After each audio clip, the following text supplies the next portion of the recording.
Bienvenidos a las historias de Lilith.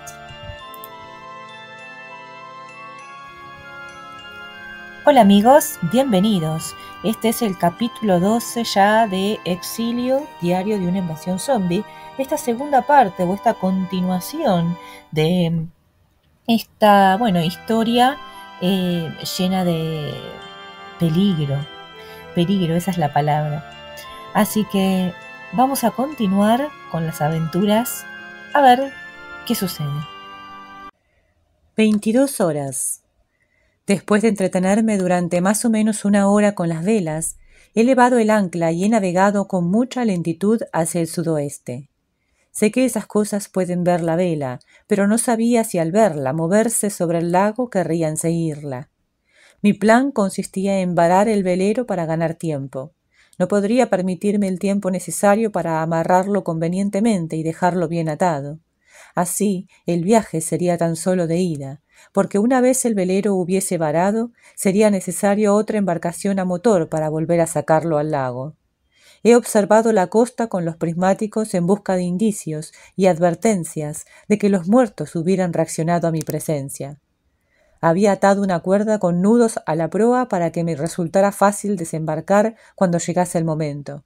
Al mismo tiempo que hacía girar el velamen, he colocado mis 3 cargadores de 9 milímetros para el MP5 en un lugar donde pudiera alcanzarlos fácilmente, y he instalado el cuarto con sus 29 cartuchos en el arma.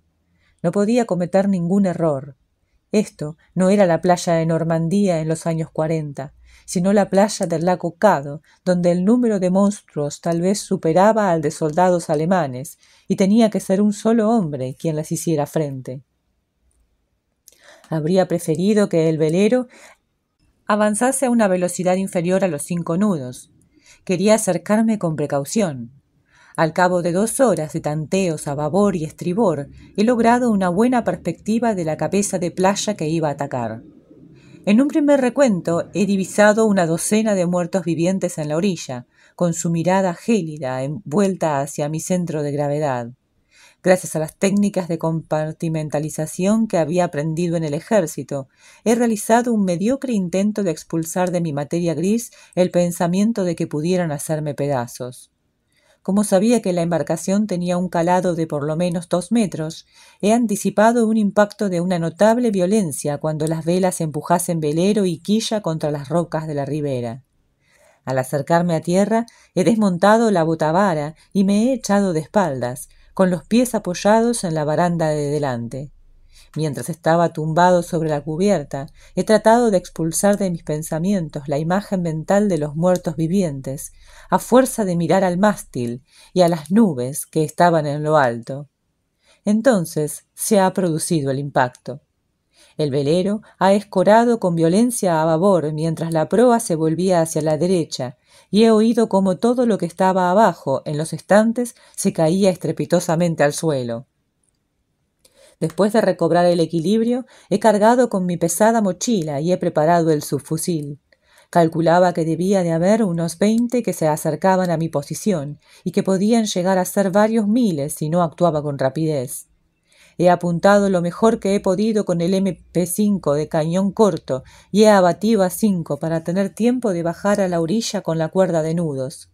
Ya solo me quedaban 19 cartuchos en el cargador, porque a una distancia de unos 20 metros el subfusil no me permitía más que un 50% de aciertos en los tiros a la cabeza. He llegado al extremo de la cuerda y he puesto los pies en el agua, siempre consciente de que llevaba la Glock cargada y a punto como refuerzo.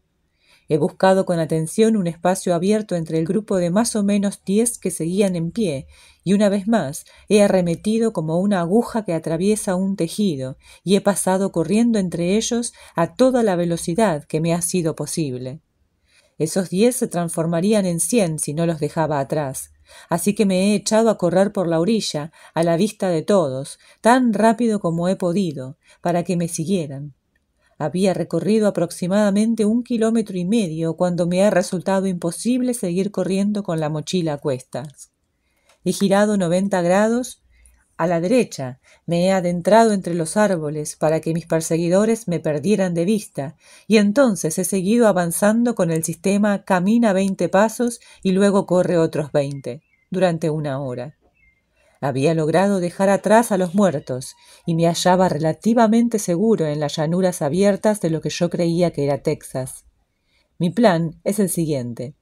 Mientras no disponga de un mapa fiable de esta zona, caminaré hacia el oeste, hasta que encuentre una carretera de 2 carriles en dirección norte-sur, y entonces la seguiré hacia el sur hasta llegar a la interestatal que va de este a oeste hasta llegar a Dallas. Por supuesto que no iré a Dallas, no voy a ir jamás. Simplemente me guiaré por el sistema de carreteras interestatales para regresar al Hotel 23, siempre mediante el sistema de navegación paralela. Mientras caminaba hacia el oeste, con el sol a la espalda, he empezado a sentir que recobraba energías, a despecho de las dolorosas magulladuras que sufría en los pies. ¿Qué no habría dado por llevar algo de molesquina en la mochila? Tal vez me sirviese la cinta aislante. A última hora de la tarde he encontrado una carretera de 2 carriles desierta y me he acercado con gran cautela por el este. Había consumido mis reservas de agua hasta quedarme a la mitad del sistema de hidratación Camelback de la mochila, y por eso me ha parecido que lo mejor sería detenerme en el primer arroyuelo para volver a llenarlo. He tenido que recorrer más de 1,5 kilómetros en paralelo a la carretera hasta divisar, en el lado por donde yo caminaba, una conducción de acero para drenaje de aguas que se hundía bajo tierra. Los prismáticos Steiner se habían ganado el derecho a pesarme en la mochila, tan solo por haberme ayudado a encontrar agua. Me he acercado a la tubería desde el noroeste con la máxima precaución, y entonces he descubierto media docena de vacas muertas, o más bien, lo que quedaba de ellas. Prácticamente todos los cadáveres de vaca tenían las patas arrancadas y desperdigadas por el campo, lo cual quería decir que probablemente las habían matado los muertos. Tampoco habría sido impensable que lo hubiesen hecho perros salvajes o coyotes, de no ser por un cadáver humano que llevaba mucho tiempo muerto, con una marca de pezuña en la frente y un trozo de piel de vaca cubierto de pelo blanco entre los dientes. La bestia debió de derribar a uno de ellos y acertó al pisarlo. ¿Qué más daba? Probablemente los muertos se habían arrojado sobre las vacas cual pirañas del Amazonas. Casi podía recrear la escena con la imaginación y visualizar lo que debía de haber sucedido durante los primeros meses. He abandonado el campo abierto en dirección al suministro de agua y he oído el goteo que descendía por la tubería de drenaje hasta el subsuelo de la carretera. La conducción debía de tener el diámetro de un bidón de 250 litros. Había sacado el tubo de mi sistema de hidratación y estaba llenando el depósito, cuando de pronto he oído algo que se arrastraba dentro de la tubería. Al mirar a la oscuridad, he distinguido una forma humana que me ha parecido que pertenecía a una de esas cosas. Al encender la linterna, he descubierto el cuerpo parcialmente descompuesto de una criatura que había quedado atrapada entre los materiales acumulados en el sistema de drenaje y era incapaz de salir. La cabeza se le había quedado atrapada de tal manera que no podía verme. Con todo, sí había advertido mi presencia.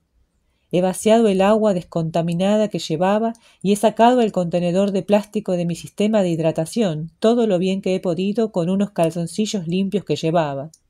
He dejado que el pobre diablo se pudriese dentro de su tumba cilíndrica de acero y he reanudado el camino, nuevamente en busca de agua. Como había tenido que desprenderme de toda la que me quedaba, estaba todavía más sediento que antes. He seguido andando hacia el sur en paralelo a la de la carretera de 2 carriles. Gracias a los prismáticos, he descubierto que se trataba de la autopista 59. Me he tomado unos minutos para escribir todo esto en mi diario. En todo momento he estado atento, por si veía uno de esos carteles verdes que indican los kilómetros que faltan para la siguiente ciudad. En ese momento, el sol empezaba a ponerse, así que he decidido, a pesar de mi sed, que lo mejor sería encontrar un lugar seguro para guarecerme durante la noche. Había casas cerca de la carretera, pero no tendría tiempo para forzar la puerta de una de ellas, entrar y explorarla antes de que se pusiera el sol. No he dejado de caminar y he observado el entorno con los prismáticos hasta que he descubierto un sitio adecuado para dormir. Un tejado de acceso relativamente fácil. Me he detenido en campo abierto y he examinado la mochila, porque no quería cruzar la carretera sin haberme asegurado antes de que todo estaba en su sitio.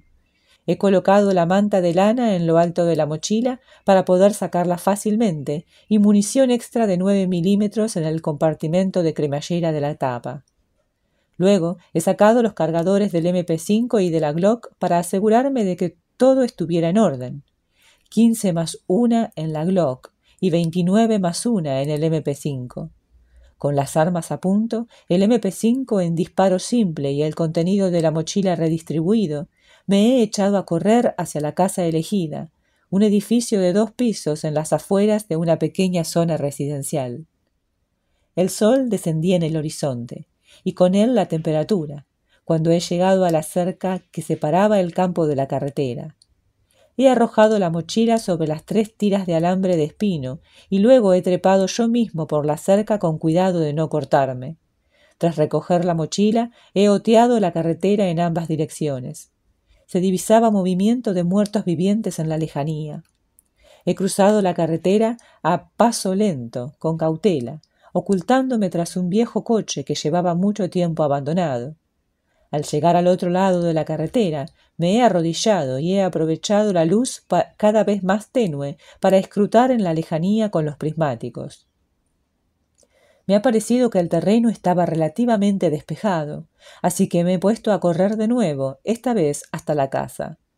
La había elegido porque a 350 metros de distancia había alcanzado a divisar una escalera de mano. Estaba apoyada en la baranda del porche de entrada.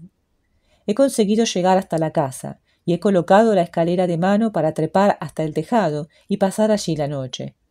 Antes de subir le he echado una ojeada a la casa y he visto que alguien había astillado la puerta desde fuera y que había oficios de bala en la parte frontal y en los pilares de madera del porche.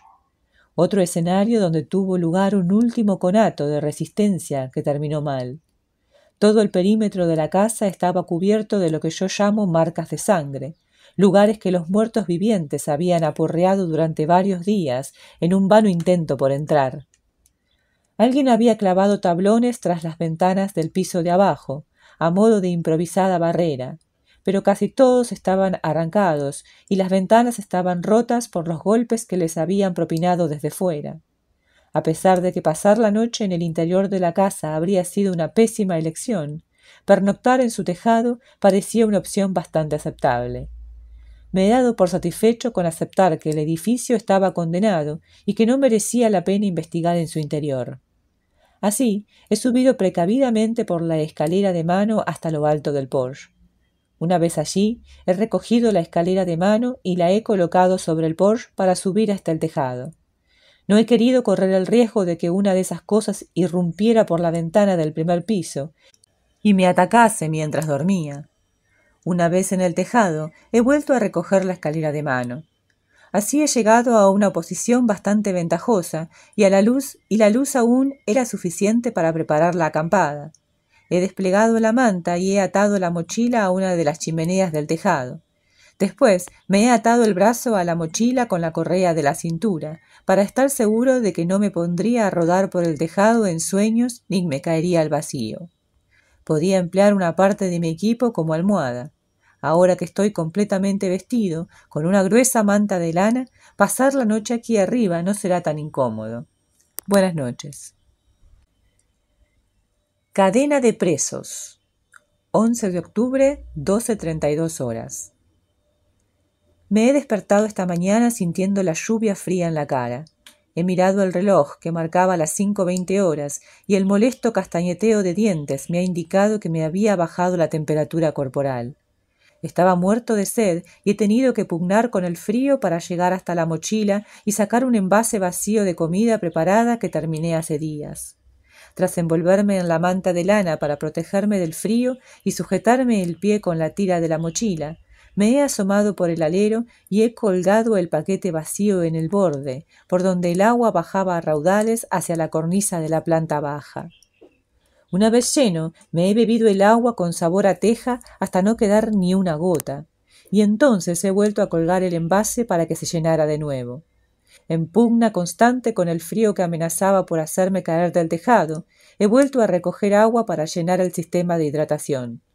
Una vez más lo he metido todo dentro de la mochila, salvo la manta de lana, y he sacado el tubo para beber del sistema de hidratación para que colgase por fuera, y he pensado que había llegado la hora de reanudar el camino. No he visto a ningún muerto viviente desde el tejado. He empuñado mi navaja y he abierto un corte en el centro de la manta de lana para poder meter la cabeza y emplearla así como poncho. Era de lana y estaba mojada, y por lo tanto no tenía ningún sentido que la llevase en la mochila. La lana tiene la ventaja de que retiene calor incluso cuando está húmeda. Luego he tratado de colocar la escalera de mano para empezar a bajar. Me ha resbalado de entre los dedos y ha golpeado estrepitosamente el Porsche con su otro extremo. La he puesto donde quería, me he cargado la mochila a cuestas y he iniciado el descenso. Parecía que arreciase la lluvia mientras bajaba. En cuanto he llegado al Porsche, he estado a punto de saltar al vacío de puro miedo, porque una de las criaturas tenía el rostro pegado a la ventana del piso de arriba, en respuesta al ruido que había hecho al colocar la escalera. La he visto y ella me ha visto a mí. Me he apresurado a apoyar la escalera en el suelo para completar el descenso. La cosa golpeaba la ventana en un intento por romperla y venir a por mí.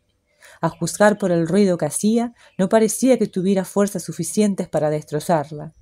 No quiero pensar por qué, pero las visiones y recuerdos que albergaba mi cerebro cuando he llegado al suelo no evocaban un cadáver adulto. Era el de un niño. He dejado la escalera de mano apoyada en la casa y me he marchado en dirección a la carretera por la que había llegado hasta allí. La lluvia me hacía sentir fatal y mi mayor deseo era encender una hoguera y tender la ropa para que se secara. He pensado en las calefacciones centrales y los aires acondicionados y me he acordado de lo grande que era nuestra dependencia de la corriente eléctrica para sobrevivir como sociedad. Apostaría a que millares de ancianos murieron durante el último verano tan solo por el calor. Hacía tiempo que no había probado la radio, y por eso me he decidido a intentarlo y a retransmitir la señal de desastre preprogramada. Después de emitirla 3 veces sin hallar respuesta, he puesto la radio en modo de retransmisión automática con la intención de dejarla así durante unos minutos. Aún llovía mientras yo caminaba en paralelo a la carretera. Recordaba que el día anterior había visto que se trataba de la autopista 59 y que se dirigía hacia el sur. A medida que la lluvia perdía intensidad, he oído el familiar murmullo de un motor lejano. He oído ruidos semejantes en más de una ocasión desde que el helicóptero se estrellara a varios kilómetros y lagos de aquí. Una parte de mí pensaba que se debía a la herida en la cabeza y a la infección que había padecido. Me he frotado la zona donde unos días antes había llevado los puntos. El dolor y la sensibilidad prácticamente habían desaparecido. He recorrido en paralelo a la carretera un trecho que me ha parecido de varios kilómetros. La temperatura ha empezado a subir hacia las 8 horas y la lluvia se ha transformado en tenue llovizna.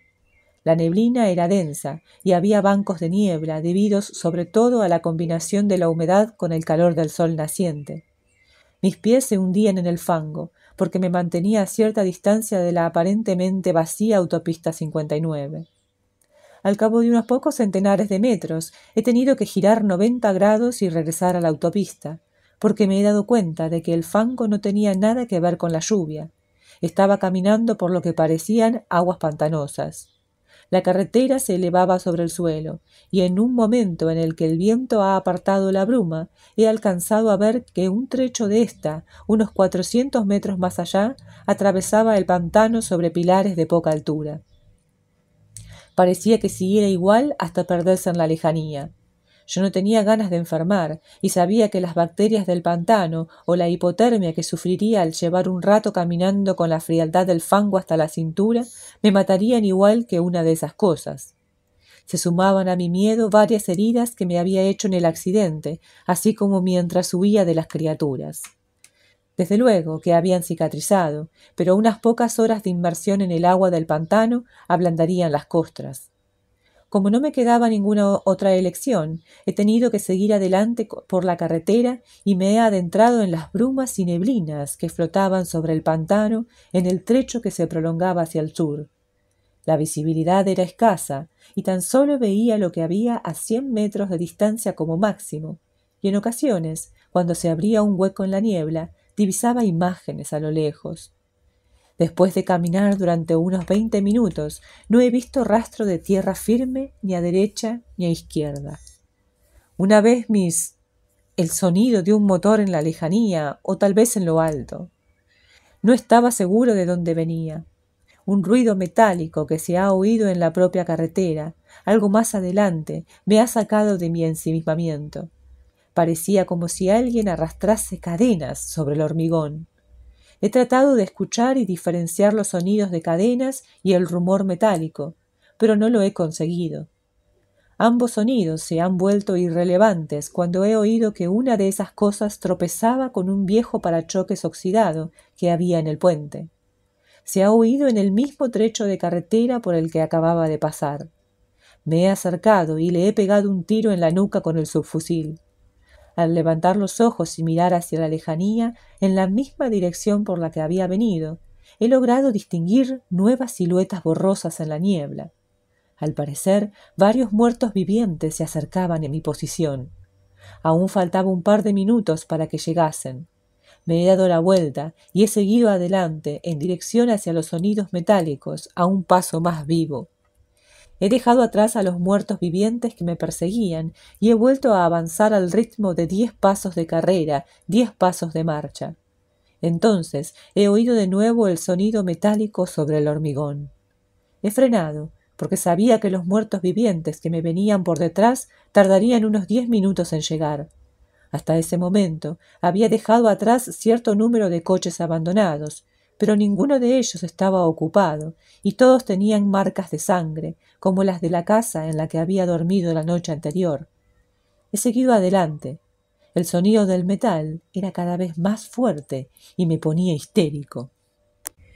Era casi como si el sonido mecánico se debilitara para permitir que el metálico creciera en intensidad, en un juego cruel para hacerme perder el juicio. La falta de visibilidad hacía que la tortura fuese todavía mayor. Aparentemente, el ruido venía de unos pocos cientos de metros más allá, pero como la carretera se sostenía sobre columnas y tenía barreras a ambos lados, podía ser que viniera de mucho más lejos. Me he esforzado por no pensar en las criaturas que me perseguían, por imposible que me resultara, y he seguido adelante, visqueando, como si eso tuviera que ayudarme a ver en la niebla. En ese momento el ruido era muy fuerte, y más adelante se oían ruidos que delataban la presencia de muertos vivientes. Tenía que decidirme, o volver sobre mis pasos y acabar con los que venían por detrás, o seguir adelante y encararme con los ruidosos muertos vivientes que se encontraban al frente. La otra opción consistía en saltar al gélido pantano con la esperanza de que la otra orilla estuviese cerca, y de que tampoco hubiera muertos vivientes en las aguas que viniesen a recibirme mientras yo caminaba hacia tierra firme. Como mi objetivo no era ir al norte y tampoco tenía ningún interés en que me arrancaran el culo a mordiscos, me ha parecido que lo más apropiado sería seguir adelante por la autopista 59 en dirección al sur, al encuentro de los sonidos metálicos. La bruma era todavía densa, pero mi vista alcanzaba lo suficientemente lejos como para saber en qué me había metido. A juzgar por el ritmo con el que había recorrido el último trecho, he calculado que los muertos vivientes estarían entre 5 y 7 minutos más atrás. Al seguir avanzando, he visto a por lo menos 30 muertos vivientes vestidos con monos de trabajo de color naranja brillante. En las espaldas de los monos llevaban impresas letras reflectantes que decían «Penitenciaría del Condado». La mayoría de las criaturas llevaban grilletes en las piernas y arrastraban cadenas. Estaban encadenados en grupos de entre 3 y 5 presos. Según se veía, tan solo unos pocos habían quedado inmovilizados. Uno de ellos estaba encadenado a lo que parecía una pierna humana de carnes resecas. Caminaba de un lado a otro y arrastraba la pierna tras de sí. Las criaturas no me veían y he aprovechado los 5 minutos que faltaban para que llegasen los demás para pensar en cómo esquivarlas. Tan solo se veía a unos 30, mientras se me ocurrían ideas ingeniosas como ir saltando sobre los coches o pasar a toda velocidad junto a los presos. Uno de los que venían por detrás ha emergido de la niebla a mis espaldas. Le he disparado a la cara porque he llegado a la conclusión de que detenerse a pensar sería la muerte, y he seguido adelante. Al acercarme a las cadenas de presos, he optado por ir por la izquierda para tratar de pasar entre ellos. A la derecha eran más los que podían moverse. Mi táctica ha sido sencilla: disparar a los monstruos que se hallaban en los extremos de la cadena, de tal modo que los demás quedaran atrapados por el peso literalmente muerto. En total, he tenido que disparar a 5 criaturas para lograr mi objetivo. He agotado un cargador entero. No sé si ha sido por la falta de visibilidad o por saber que estaba rodeado, o porque había presos no muertos, muy corpulentos, vestidos con monos naranjas y cargados de cadenas que venían hacia mí, pero el caso es que me he puesto muy nervioso. Estaba a punto de enloquecer y me faltaba poco para ponerme a rezar o a disparar como un demente. He tenido que guardarme uno de los cargadores vacíos en el bolsillo del pantalón y sacar otro mientras caminaba por entre el grueso de los encadenados.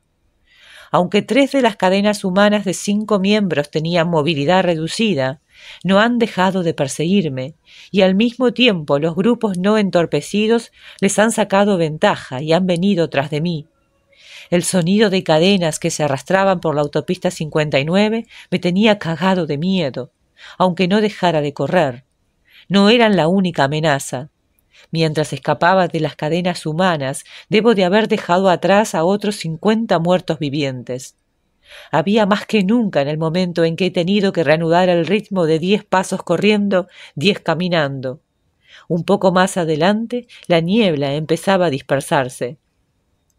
No me he detenido. Al volverme hacia mi nueva área de visibilidad, he visto que casi 100 de ellos me perseguían, a menos de 400 metros de distancia. Había empezado el efecto bola de nieve entre los muertos vivientes. Entre todos ellos armaban suficiente barullo como para empezar una reacción en cadena. Cada una de las jaurías de lobos llamaba con sus aullidos a la siguiente. Al mismo tiempo que el ruido metálico y el de muertos vivientes se acercaban a mí, he escuchado una vez más el zumbido. No podría mantener eternamente ese ritmo, y no me hacía ilusiones de que fuera fácil dejar atrás a un centenar de muertos vivientes en un solo día. Al llegar al final del trecho elevado de la autopista 59, he mirado hacia atrás y he visto a mucho más de un centenar. Le he echado una ojeada al reloj. Marcaba las 9:50 horas. Llevaba horas de persecución. Entonces, al alzar la vista, me he dado cuenta de que se había producido una gigantesca explosión entre la masa de muertos vivientes, y por puro instinto me he tapado los oídos y me he echado al suelo.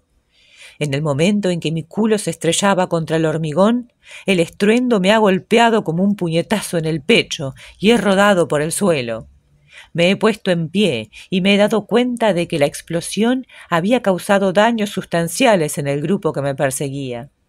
No me he preguntado por la causa de la conflagración, ni por qué coño me había encontrado con una cadena de presos, sino que lo he aceptado y me he largado de allí tan rápido como he podido. He hecho un alto para comer bajo el capó levantado de un viejo coche que me ha protegido de la lluvia, y ahora tengo la intención de reanudar mi camino hacia el sur, de nuevo en paralelo a la carretera, con la esperanza de no volver a encontrarme con pantanos, explosiones fortuitas ni cadenas de muertos vivientes.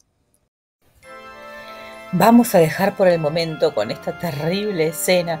Realmente me da escalofríos pensar en esas cadenas arrastrándose por el cemento, en la niebla que no se puede ver bien. No, sinceramente no sé, me da pánico, no puedo imaginar la escena sin tener que sacudir la cabeza para borrarla de la mente. ¿Qué momento? Encima, esta persona, Dios, está solo sin poder pedir socorro.